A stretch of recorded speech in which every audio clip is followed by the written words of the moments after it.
भाई जो गुरु वचन पे डट गए, कट गए फंद 84 के, कट गए फंद 84 के, कट गए फंद 84। भाई इंद्र कुबेर ईश की पदवी, ब्रह्मा वरुण धर्मराया, विष्णुनाथ के पुर को जाकर बहुर अपूठा आया। मन तू चल रे सुख के सागर, जहां शब्द सिंधु रत्नागर।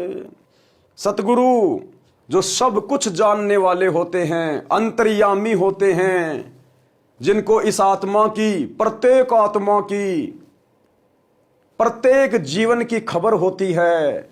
ये आत्मा कितने जन्म मनुष्य के प्राप्त कर चुकी है, कितने जन्म 84 लाख योनियों में प्राप्त कर चुकी है, कितनी बार ये देवता बन चुका है। सतगुरु के पास प्रत्येक आत्मा के प्रत्येक जीवन का अकाउंट होता है। तो सतगुरु क्या कह रहे हैं कि बिना सतगुरु की सतभक्ति के, और जब से तू परमात्मा से बिछुड़ के सतलोक से इस काल के जाल में फंसकर यहां आया है, इस मृत लोक में, कहते तू कितनी बार क्या क्या बन लिया। इंद्र कुबेर ईश की पदवी, ब्रह्मा वरुण धर्मराया।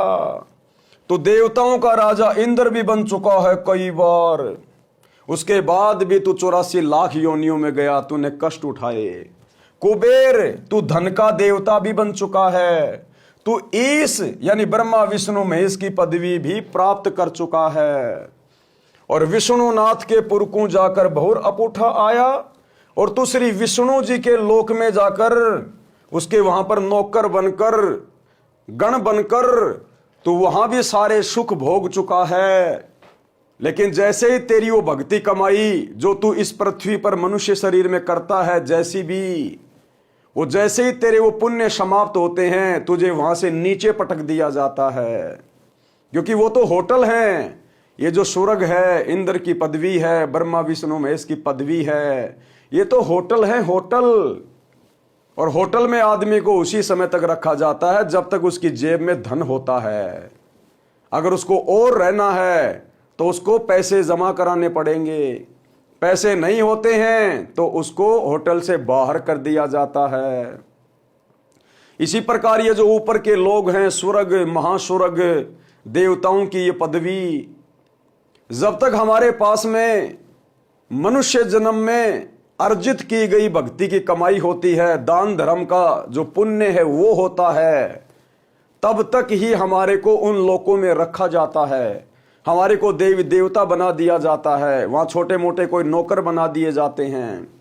और जैसे ही हमारी कमाई खर्च हो जाती है, हमारे वो पुण्य खर्च हो जाते हैं, उसी समय इस धर्मराज का विधान है, ये ऑटोमेटिक हमारे को फिर नीचे पटक देता है। क्योंकि हमारा भक्ति धन समाप्त हो जाता है कि भैया फिर से नीचे जाओ, जो तूने पाप किए हैं सतभक्ति ना करके, उसके बदले में गधे कुत्ते सुअर बनकर कष्ट भोगो।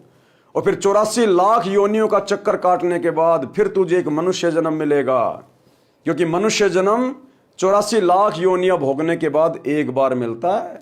मानव जन्म दुर्लभ है, ये मिले न बारंबार, जैसे तरवर से पत्ता टूट गिरे बहुर न लगता डार। कि फिर तुझे एक मनुष्य जन्म दिया जाएगा, और वो मनुष्य जन्म तेरी भक्ति के आधार से, अगर तेरे पास में थोड़े बहुत पुण्य शेष होंगे तो तू किसी अच्छे घर में जन्म लेगा। हो सकता है तू कोई मंत्री बन जाए, एमएलए बन जाए, प्रधानमंत्री बन जाए। अगर तेरे पास में भक्ति धन नहीं बचा है तो तू भिखारी के घर में जन्म लेगा, रोड पर रहने वालों के घरों में जन्म लेगा, और पूरी जिंदगी 2 वक्त की रोटी के लिए लोगों के आगे हाथ फैलाता रहेगा। और उस मनुष्य जन्म में भी यदि हमने भक्ति नहीं करी तो फिर से हम 84 लाख योनियों में चले जाते हैं। तो भाई और बहनों, ये काल का भयंकर चक्कर है, भयंकर जाल है, जिसमें पूरा प्राणी समुदाय राजा से लेकर रंक बुरी तरह से फंसा हुआ है। अगर इस जाल की कोई जानकारी दे सकता है और इस जाल से बाहर निकालने का रास्ता कोई बता सकता है तो केवल वो सच्चा सतगुरु। और आज आप और हमारा सौभाग्य है कि धरती पर वो सच्चा सतगुरु प्रकट है, सतगुरु रामपाल जी के रूप में। आवश्यकता है तो उनके सत्संगों को सुनकर, उनके द्वारा लिखी पुस्तकों को गहराई से पढ़कर, अध्ययन करके उनकी शरण में आकर शत भक्ति करने की।